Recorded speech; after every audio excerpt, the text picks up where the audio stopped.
forlorn and desolate, passionate and dramatic. Sicily is a land of extremes. From the chaos of its capital to a lonely Greek temple. The heart of Sicily beats close to the surface, vulnerable, yet somehow invincible.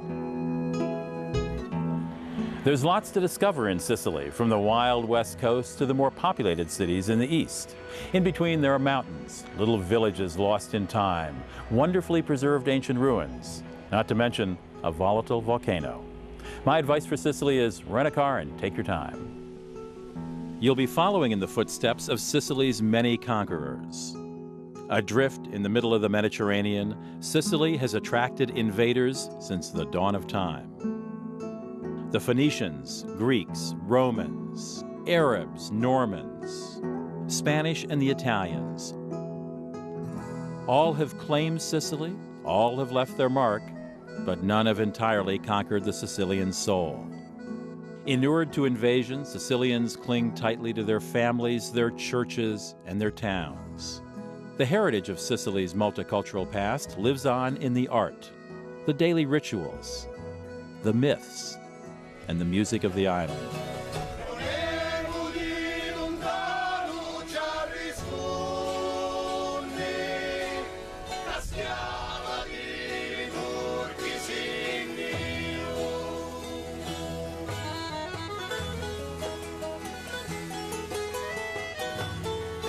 In search of the legends and legacy of Sicily, we'll start on the north coast in Palermo. From Palermo, we visit ruins at Segesta, then travel to the center of Sicily at Enna. After a side trip to Agrigento, we explore the east coast from Mount Etna to Syracuse. We begin in Palermo, Sicily's lively, crumbling, exotic capital.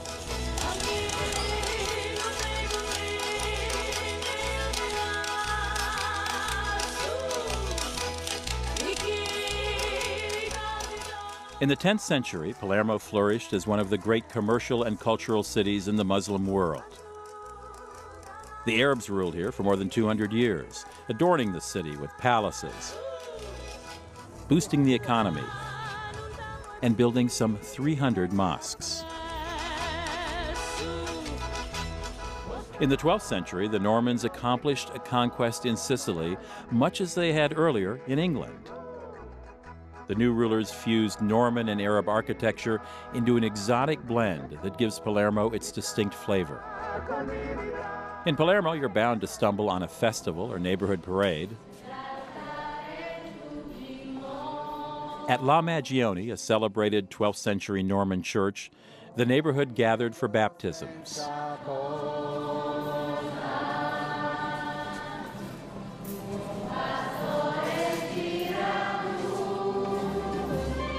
Afterwards, the celebration took to the streets in honor of one of the many saints' days. Sicilians passionately celebrate religious, historic, and folk tradition in their many festivals. To experience the most spectacular of these fests, visit at Easter or during a city's patron saint day.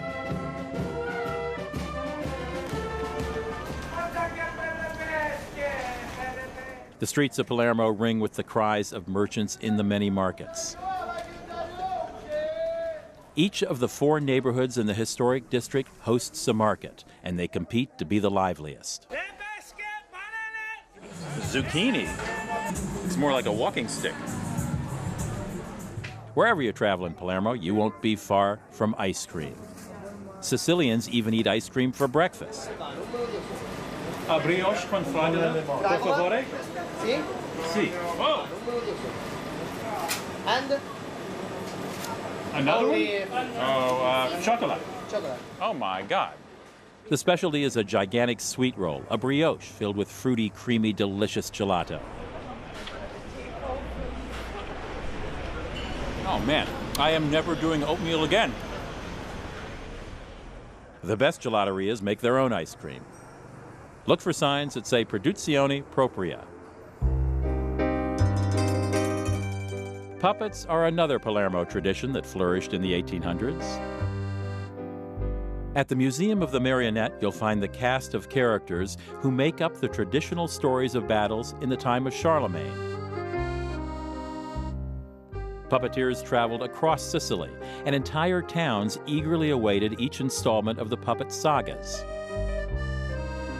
In addition to romance and chivalry, the stories included elements of the supernatural.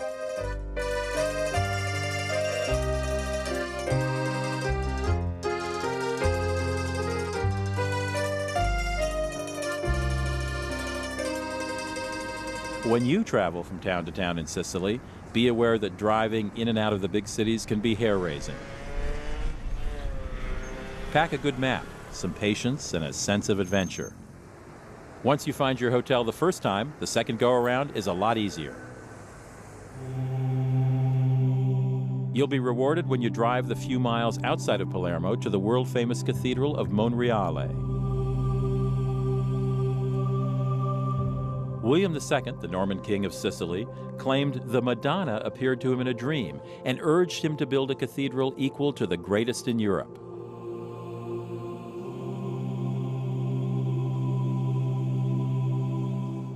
William admired the Byzantine mosaics in Constantinople, today's Istanbul. He imported artisans skilled in this new style and adorned Monreale with brilliant, colorful mosaics.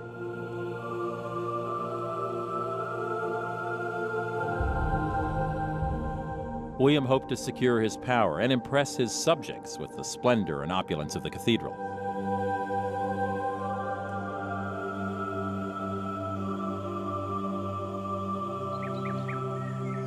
Worth a visit are the adjacent cloisters. They reflect William's love for Islamic art. Long before the Normans, another conqueror possessed the island. We head inland now to discover ancient Sicily. The Greeks colonized Sicily around the 8th century BC. The island, made especially fertile from the lava in the soil, overflowed with abundance.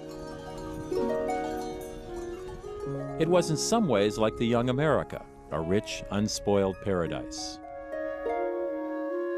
A few hours' drive from Palermo are the ruins of Segesta.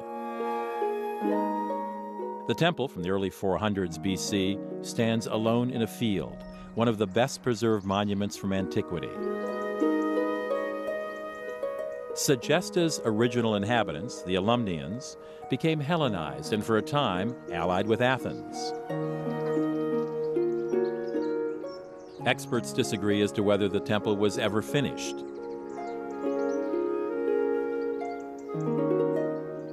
At Segesta, you have the rare opportunity to actually walk inside a Greek temple and feel the ancient stone beneath your feet. On a hill above the temple, the theater presides over views across the Sicilian plains all the way to the sea.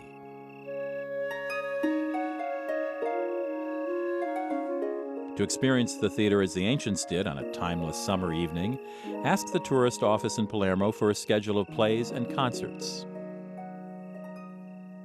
Here in the quiet countryside, ancient Sicily, the Sicily of legend and myth, feels almost tangible. Like Ulysses, who came upon Sicily in Homer's epic poem, The Odyssey, we have many adventures ahead before we reach home. The town of Enna makes a good base for exploring nearby mountain villages, a remarkable Roman villa, and the temples to the southwest.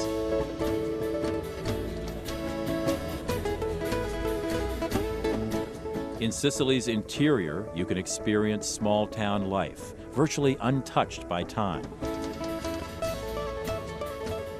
The navel of Sicily, Enna has roots that are prehistoric. High on a windswept hill, the town has watched centuries of invaders come and go like the passing seasons. Enna and its hilltop neighbor, Calascibetta, seem suspended in time. Like so much of Sicily, the towns are crumbling, romantic, and full of atmosphere.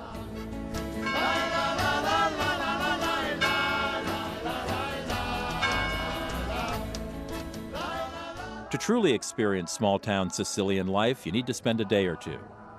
In fact, if you only visit during midday, the towns can seem quite deserted. Lunch is the time when shops close and people retreat behind their shuttered windows, and lunch lasts most of the afternoon. It's not until dusk, when the heat subsides, that the streets spring to life.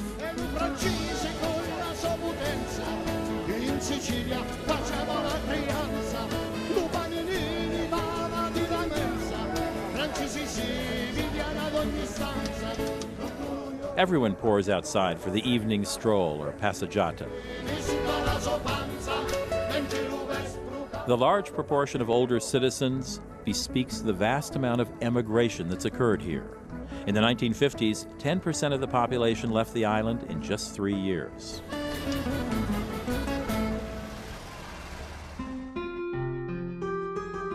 Perhaps the best reason for a visit to Enna is the nearby Villa Romana del Casale, possibly once the summer residence of one of the emperors of Rome. Colorful, festive mosaics give a unique insight into the daily life of the ancient Romans, their festivals, rites, and mythology. Of all the glorious scenes, the corridor of the Great Hunt is richest in detail and observation. The ruthless capture of the great beasts that were brought to the games in Roman amphitheaters is told with relish. The scope, the drama, and movement of the scene, coupled with details like a tiger seeing its reflection in a crystal ball, make these mosaics among the finest ever discovered. Known for its depiction of women in bikini-like outfits, this famous mosaic shows athletes exercising in the gymnasium. Mi voto a me rivoto sospirando.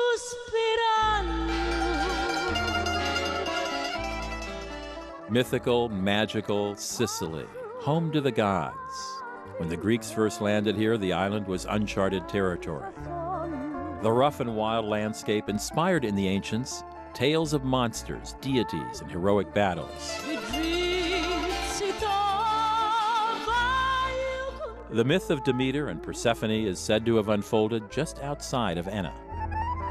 Beautiful Persephone was gathering flowers when Hades, the god of the underworld, swept her off to his dark kingdom. Her mother, Demeter, the goddess of the earth, let the world grow cold and barren while she searched for her daughter. Finally, Zeus intervened and a deal was cut. Persephone had to remain in the underworld for part of the year, but when she returned to her mother, spring arrived.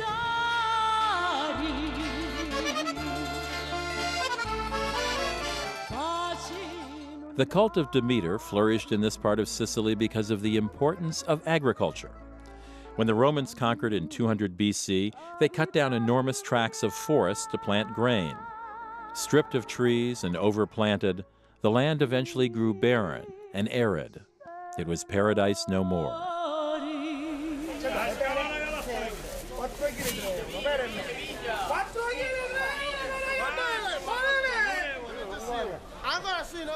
The fruits of Sicilian farming today can be found at the morning market, another great reason to stop over in a small town. Sardines, anchovies. And they're packed in salt, yes? Like the passeggiata in the evening, the market is as much about meeting and socializing as it is about shopping. For a visitor, it's a chance to see the faces, meet the people, and, however briefly, feel a part of the community.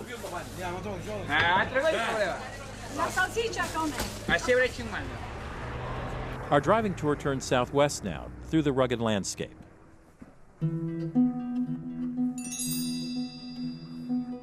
Nowhere do the Greek gods feel closer than in the Valley of the Temples in Agrigento, along the southern coast of Sicily.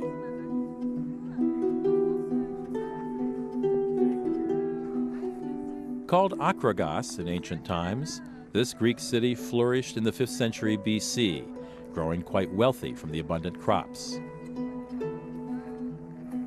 The Greek poet Pindar declared Akragos the loveliest of the cities of mortals.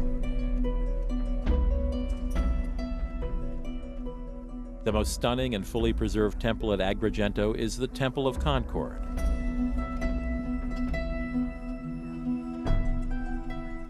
The columns are tapered and slightly curved, so the temple appears straight when seen from a distance. Near the reconstructed temple of Castor and Pollux is a sacrificial altar where all women fertility rites called the Thesmophoria took place. Scholars believe the women ate anti-aphrodisiac plants, then camped for 3 days at the temple, fasting and reenacting Demeter's grief at her daughter's abduction by Hades. The rite ensured fertility and a good crop.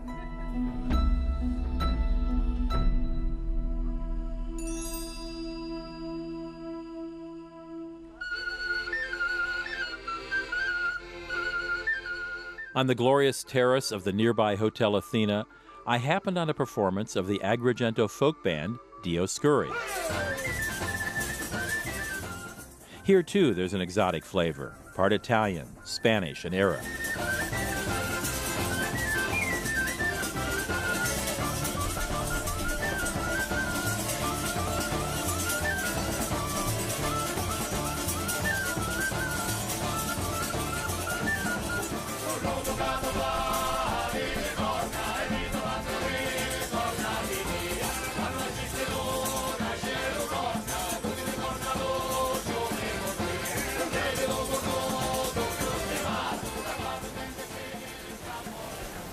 Just a few miles south of Agrigento, waves beat the southern shores of the island.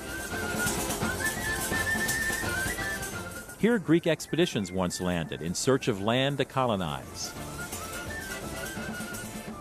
Before setting out, the settlers consulted the oracle at Delphi for guidance from the gods. We're headed to the east coast of the island now. The city of Catania is a relatively inexpensive base for exploring the fishing villages to the north, Mount Etna, and to the south, Syracuse. Catania, a busy commercial and industrial center, is connected to Rome and Milan by air.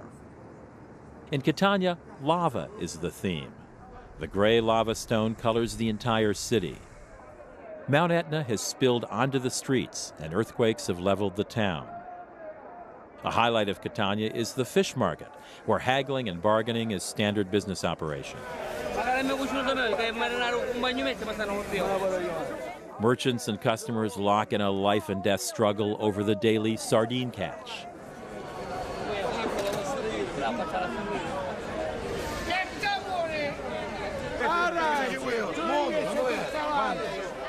Catanians take their fish very seriously.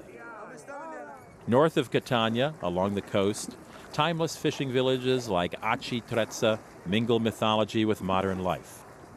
Every day the fishing boats of Aci Trezza wind their way through these rocks, the legendary rocks of the Cyclops. In the Odyssey, Ulysses and his men escaped from the one-eyed monster Cyclops by blinding him with a spear, then clinging to the underbellies of sheep to escape from his cave. The irate monster cursed them, hurling huge boulders at the men. Looming over these coastal towns, casting its great shadow, is Mount Etna. Europe's largest active volcano, Etna has been spouting lava for some 600,000 years, including some 12 times in the last century.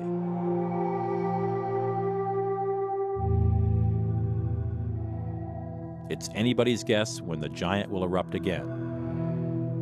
The trip up Etna takes in a strange lunar landscape, gasping vents and lava dams that sometimes cradle the lava and spare the villages below. The ancients knew Etna well. The Roman poet Virgil describes how, ever and anon, it discharges at heaven a murky cloud.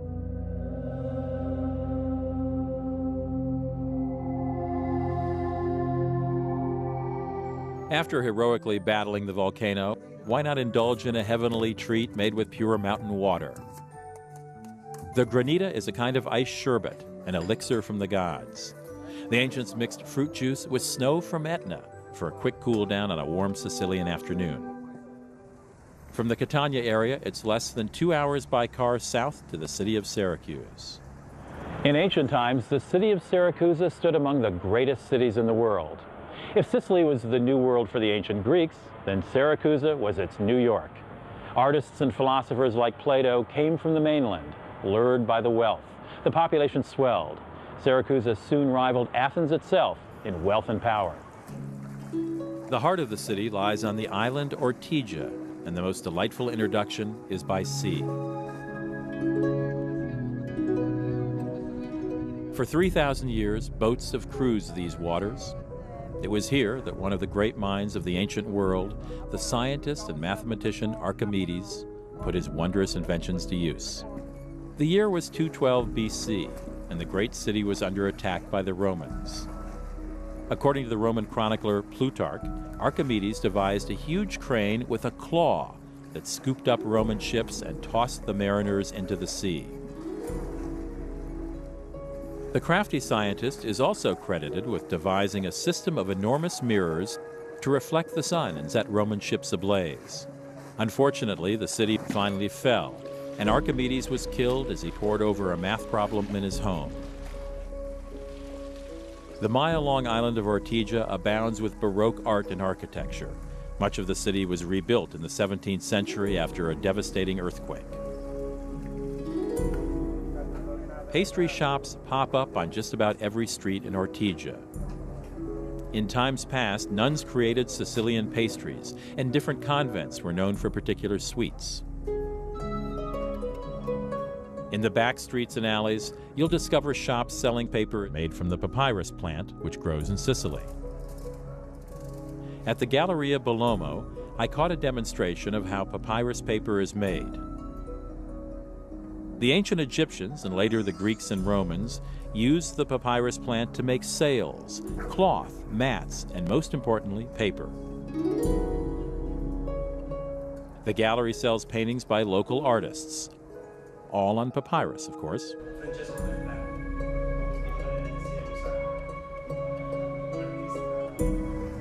The spacious Piazza del Duomo has been sacred ground since it was crowned with a temple to Athena in 530 BC. Inside the cathedral on the piazza, columns from the ancient Greek temple remain embedded in the walls. Head west from the Duomo and you'll arrive at the waterfront. Here, the fountain of Arethusa spouts water from a freshwater spring that attracted the first Greek settlers. Inland from Ortigia, in the Parco Archeologico, ancient Greek Syracuse truly comes to life. Here you'll find one of the most impressive Greek theaters in existence.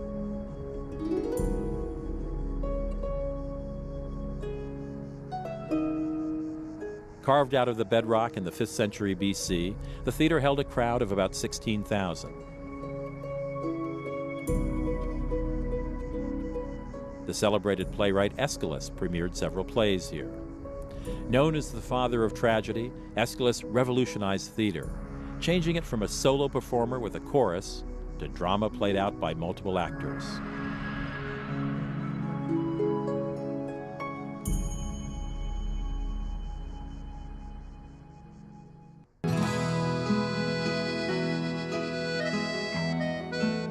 Mythical,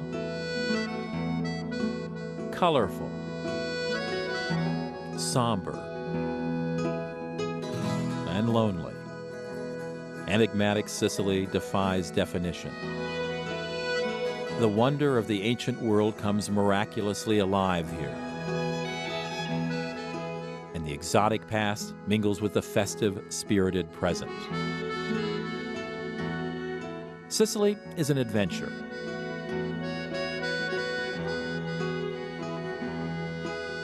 The land, the people, and the past weave a magical spell over all who travel here.